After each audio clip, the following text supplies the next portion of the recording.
a quick look at A Hard Day's Night by a little band from Liverpool called the Beatles.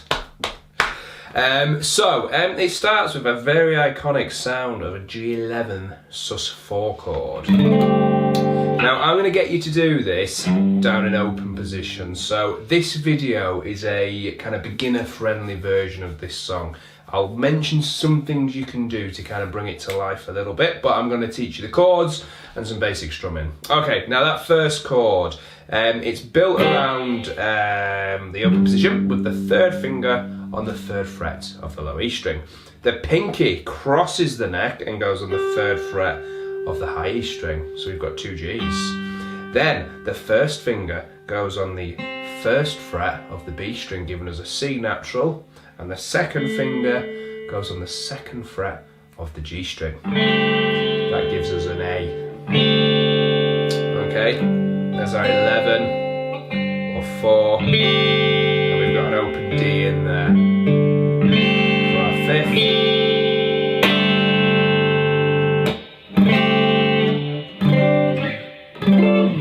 We're going to get it there.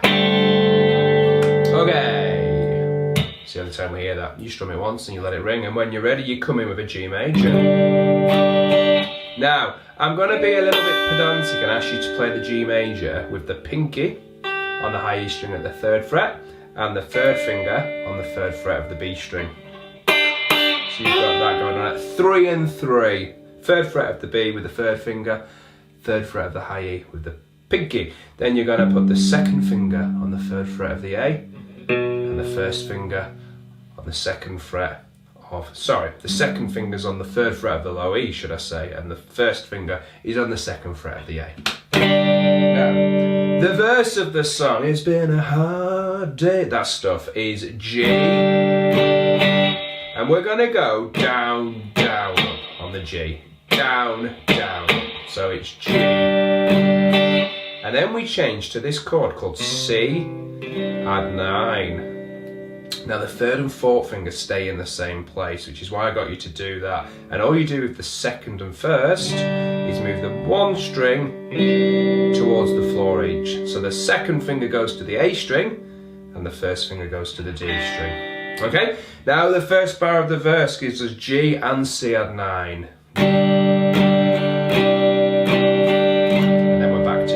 So it's down, down, up, down, down, up. That's a whole bar. There was 2 chords in that bar. 1, 2 and 3, 4 and back to G.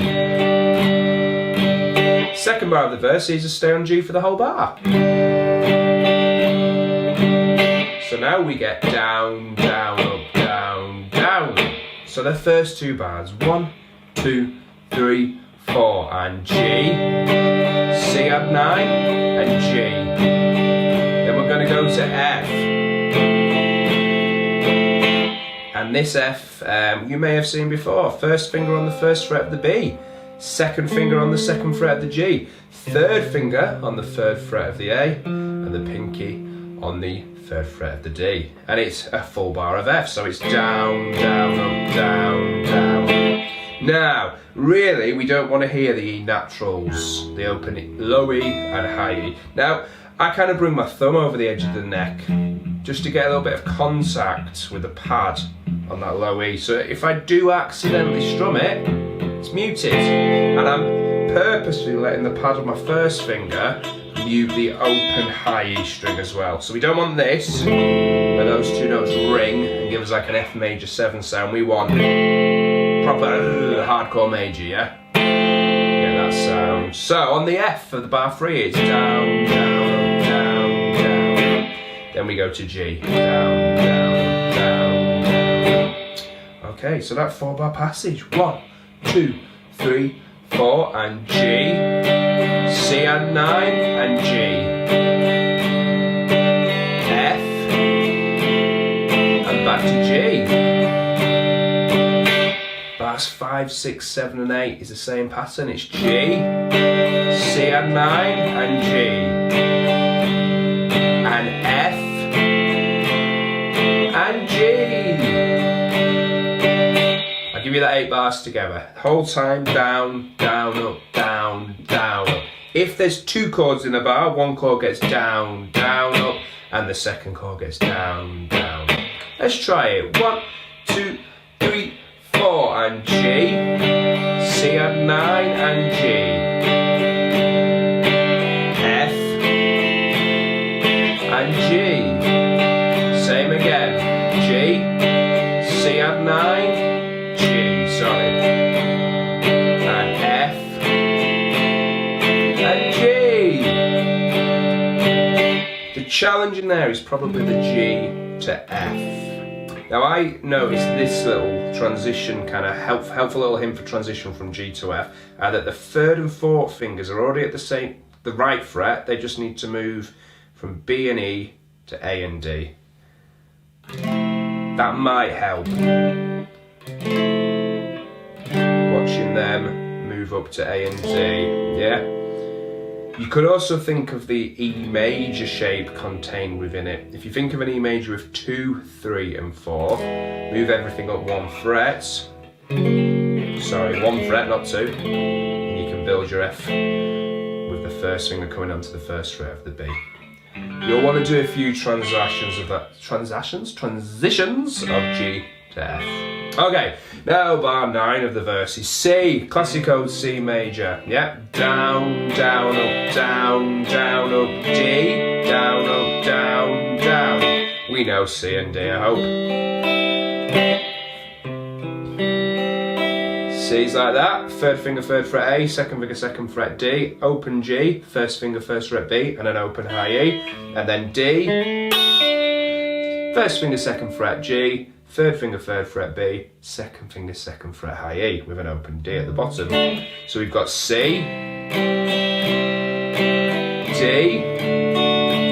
then it's G, C add 9 and G for a full bar.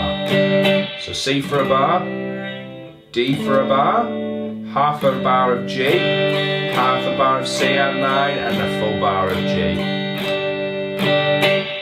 The verse, when it's played, is that pattern twice. So it's a 12-bar pattern repeated. I'll play it through once. So 1, 2, 3, 4, and G, C add 9, G, F, and G. Same again for 4 bars. G, C add 9, and G, to F, to G. Then it's C, D, G, C add 9 and G. Let's do it again, what the heck? G, C add 9 and G, F, and G, G, C add 9 and G, F, G, then C, D, G, C add 9 and G. Then we go to the middle A, which we'll come to very quickly. So, a couple of things I might think about doing on the verse is, rather than always strumming all of the available strings within a chord, maybe kind of alternate with the bass note and then everything else. So you get this kind of...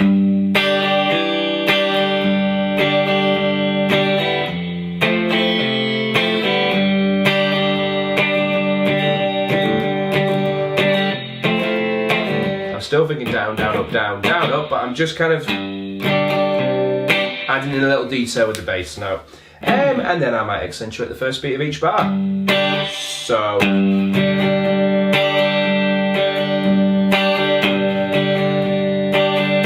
or maybe beats 2 and 4 in each bar. 1...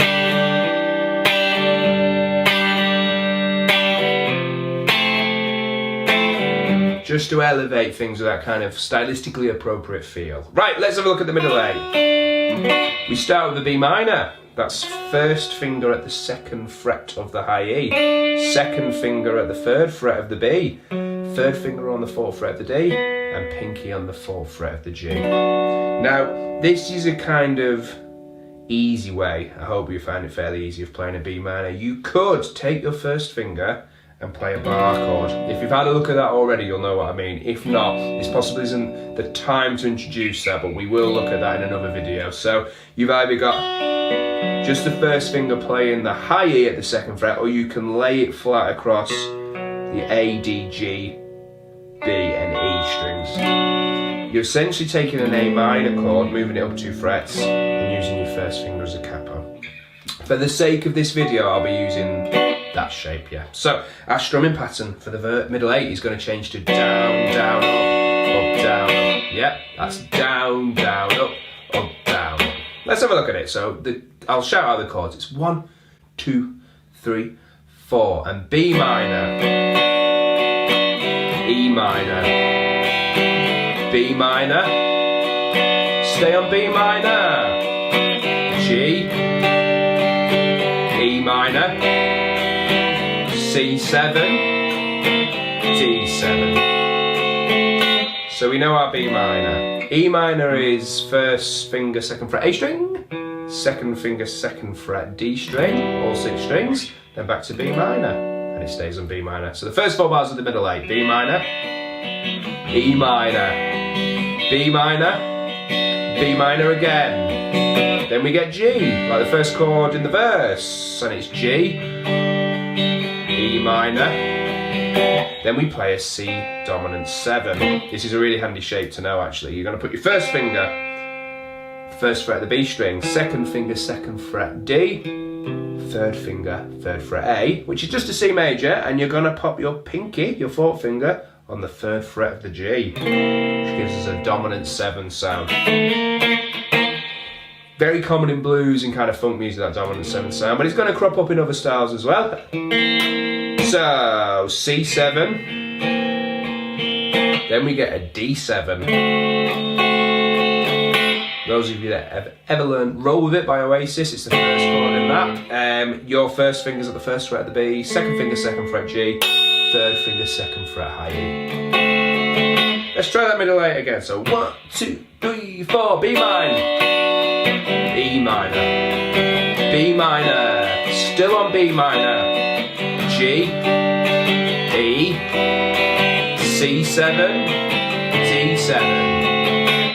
You could ramp up the C7 and D7 and maybe on the D7, just to lift that. It's all down strums. And then back to the verse, G, C9 and G. The song goes verse, middle 8, verse, middle 8, verse, and then it ends. There is a guitar solo in there for half of one of the verses. You'll hear it on the record. It ends with this D minor 11 figure, which I think they're kind of playing simply, kind of this. It goes between a D minor 11 and a D minor 7. When you see it played live, this song, most bands don't seem to do that, but I'll tell you what they're doing. They're playing 1st fret of the B with the 1st finger, 2nd fret of the G with the 2nd finger, and the pinky is on the top string, high E string at the 3rd fret, and you get this.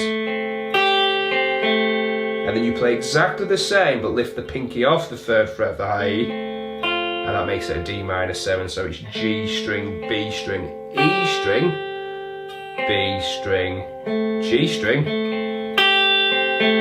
so G, B, E, B, G, then the pinky comes off, and now you've got the 1st finger on the E and B strings at the 1st fret, and you get G, B, E, B, G, so the whole pattern is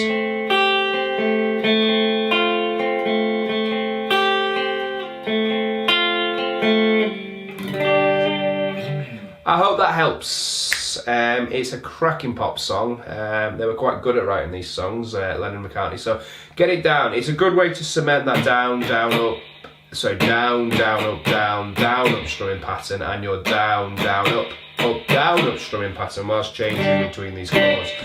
All of these chords are going to crop up in other pop songs, so get them down, get them going cleanly, and enjoy!